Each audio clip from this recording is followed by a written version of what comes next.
안녕하세요, 묘한의사입니다. 피부질환 중에서 가장 흔하지만 진단을 제대로 못 받는 질환이 뭘까요? 단연코 지루성 피부염일 거예요. 지루성 피부염은 습진성 질환 중에서 최다빈도 질환이거든요. 그런데 지루성 피부염인지 모르고 내원하시는 경우가 굉장히 많아요. 그래서 제 병명이 뭐죠? 라고 진단부터 받길 원하시거든요. 그런데 왜 그러냐면 이게 정확하게 병명을 알려주지 않는 경우가 굉장히 많습니다. 요즘도 그렇습니다. 그래서 제가 병명이 뭐예요? 라고 하는 영상을 만들어서 병명을 꼭 물어보라고 했죠. 근데도 아직도 알려주지 않고 있습니다. 오늘 이 시간에는 지루성 피부염의 얼굴 병변 중에서 이 증상이 있으면 90% 지루성 피부염이다라고 진단을 내릴 수 있는 크리티컬한 증상에 대해서 한번 알려드리겠습니다.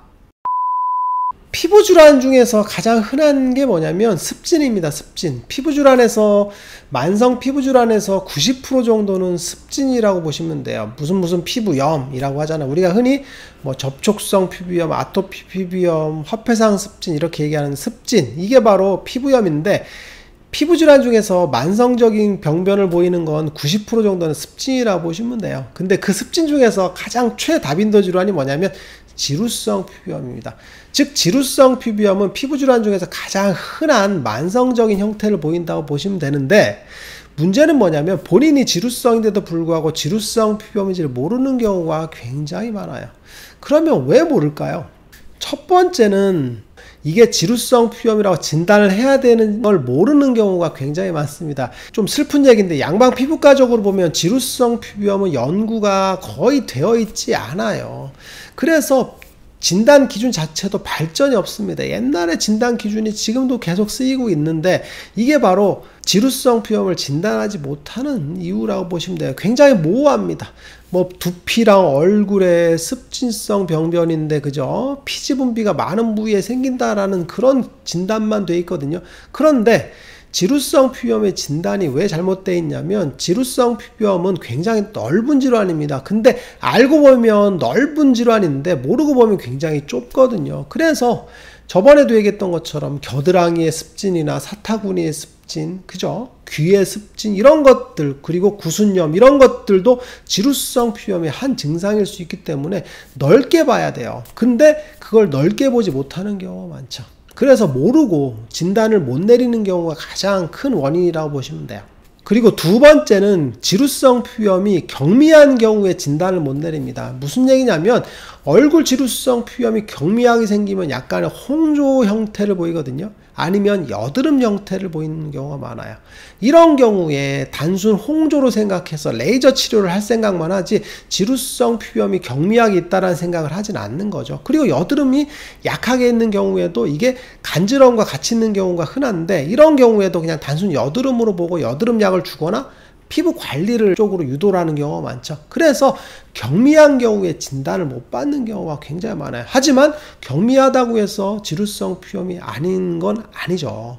무슨 얘기냐면 지루성 피부염이 경미할 때는 과거력을 물어봐야 되거든요. 과거에 이러이러한 증상이 있었는지, 즉 머리가 가려웠는지, 머릿속에 염증이 생겼는지, 그리고 또 하나는 다른 부위를 봐야 돼요.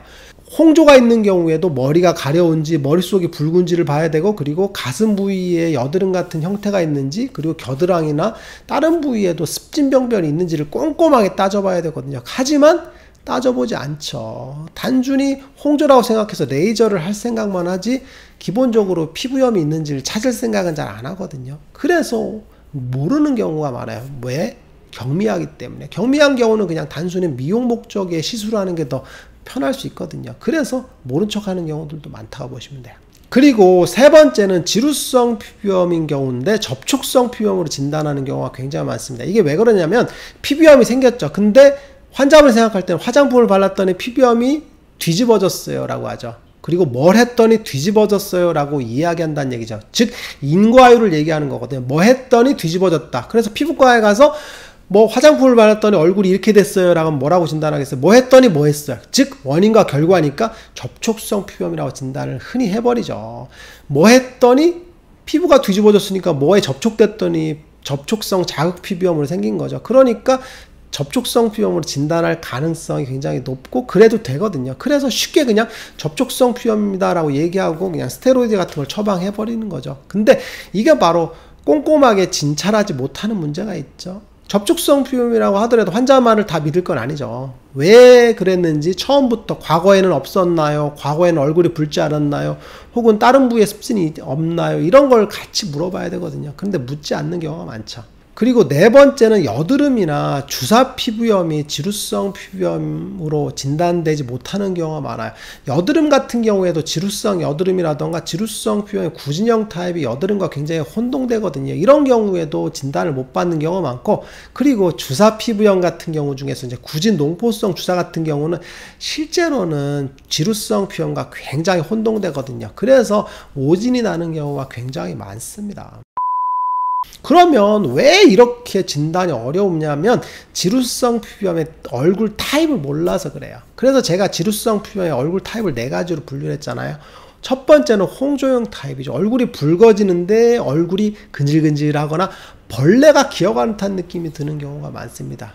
그래서 얼굴이 붉은데 얼굴에 열이 자꾸 상열감이 생겨요. 그런데 간질간질한 느낌이 드는 경우는 지루성 피부염일 가능성이 굉장히 높습니다. 그리고 구진형 타입 같은 경우는 얼굴에 구진, 작은 농포들이 생기는데 이게 농이 생기건 안 생기건 할 수 있거든요. 그런데 이 구진형 타입의 특징이 뭐냐면 얼굴에 구진이 갑자기 확 생겨요. 언제? 하루 이틀 만에. 컨디션이 안 좋을 때. 그리고 쭉 유지되다가 컨디션이 좋으면 또 들어갑니다. 언제? 하루 이틀 만에. 그래서 증상의 변화폭이 굉장히 큽니다. 날 때는 확 났다가 들어갈 때는 또 확 들어가고, 이런 변동성이 있는 구진, 이런 것들은 지루성 피부염일 가능성이 높죠. 여드름과의 차이는 분명히 있어요. 여드름은 증상의 변화폭이 며칠 만에 왔다 갔다 하지 않아요.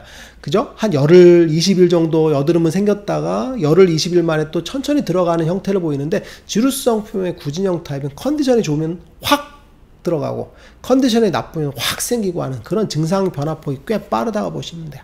그리고 지루성 피부염의 습진형 타입 같은 경우는 아토피랑 좀 헷갈릴 수 있죠. 그래서 얼굴에 진물이 나면서 뻘겋게 되는 형태를 보이게 되는데, 이런 경우들도 지루성 피부염의 특징적인 양상은 어디냐면, 그죠? 눈썹 사이, 그리고 코 주변에 생긴다 그랬죠. 아토피는 눈 위, 이마 쪽, 그리고 귀 쪽으로 이렇게 생긴다 그랬죠. 그래서 그 차이점을 얘기해 드렸어요. 이런 타입으로 분류할 수가 있겠죠.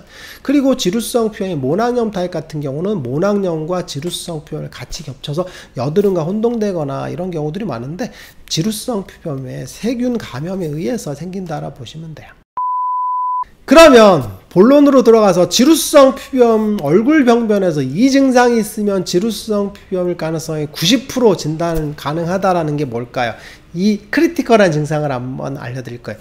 첫 번째는 뭐냐면, 이게 교과서에도 잘 안 나오는 내용인데 임상적으로 굉장히 중요한 증상입니다. 뭐냐면 콧볼 주변의 홍조 양상을 꼭 보셔야 돼요. 제가 여러 번 말씀드렸지만 콧볼 주변에 초승달 모양으로 빨갛게 있는 경우가 많습니다. 환자분들이 잘 유심히 보지 않으면 모르는데 살짝 돌려서 보게 되면 콧볼 주변에 붉은 분들이 분명히 계세요. 이런 경우들은 지루성 피부염일 가능성이 굉장히 높습니다. 그리고 그 붉은 피부 사이에 각질이 껴있거나 피지가 엉겨있거나 하는 경우들이 굉장히 많아요. 근데 옆으로도 엉겨있고 밑으로도 엉겨있어요. 그래서 좀 심한 경우들은 콧볼 주변과 코 밑에 붉은 테두리를 나타내는 경우가 많습니다. 이런 경우들은 지루성 피부염일 가능성이 90%라고 보시면 돼요. 그리고 두 번째는 입 주변에 특징적인 홍조입니다. 입 주변이 약간 불구스름한 분들이 있어요. 그래서 각질이 생겼다 안 생겼다 하는데, 불구스름한 게 굉장히 중요한 증상이죠. 그리고 이게 좀 더 심해지면 입 주변으로 해서 약간 노르스름한 기름때 같은 것들이 생길 수 있어요. 근데 이 특징이 뭐냐면 노란데 약간 라임색으로 돼 있어요. 푸릇푸릇한 느낌의 기름때들이 있어요. 실제로는 이게 피지와 각질이 엉긴 형태가 맞거든요. 그래서 기름때라고 표현하는 게 맞긴 합니다. 이런 것들이 있는데 본인은 지루성 피부염을 모르는 경우가 많죠. 가장 흔하게 진단되는 경우가 여드름인데, 이게 지루성 피부염을 잘 몰라서 그렇습니다. 입 주변이 푸릇푸릇하면서 약간 불구스름한 느낌, 특유의 느낌들이 있어요. 요거를 지루성 피부염으로 진단을 잘 하셔야 돼요. 그리고 세 번째는 지루성 피부염에 얼굴이 있는지 잘 모르겠다 하는데 머리가 가렵다. 그리고 머리에 여드름 같은 게 자꾸 난다. 그리고 머리에 비듬이 떡져 있다. 이런 경우들은 지루성 표현일 가능성이 90%입니다. 그런데 머리가 이런데 얼굴이 붉거나 그러면 지루성 표현이죠. 그래서 지루성 표현을 진단할 때 머리 병변이 굉장히 중요하다 그랬죠. 머리가 붉고 가렵고 머리에 비듬이 심한데 떡져 있고 그리고 머리에 모낭염이가 생기면 지루성 표현이라고 그랬죠. 이상에서 종합해본 것과 같이 지루성 피부염의 진단은 사실 굉장히 쉽습니다. 알고 보면 굉장히 쉬운데 모르고 보면 굉장히 어려운 증상 중에 하나거든요. 그래서 지루성 피부염 가능성이 있는 그런 크리티컬한 증상들 몇 개만 알고 있어도 사실 진단은 굉장히 어렵지 않은 거라고 보시면 돼요. 묘하는 사에게 궁금한 거 있으면 댓글로 남겨주세요. 영상을 통해서 답변해 드리겠습니다. 빠이.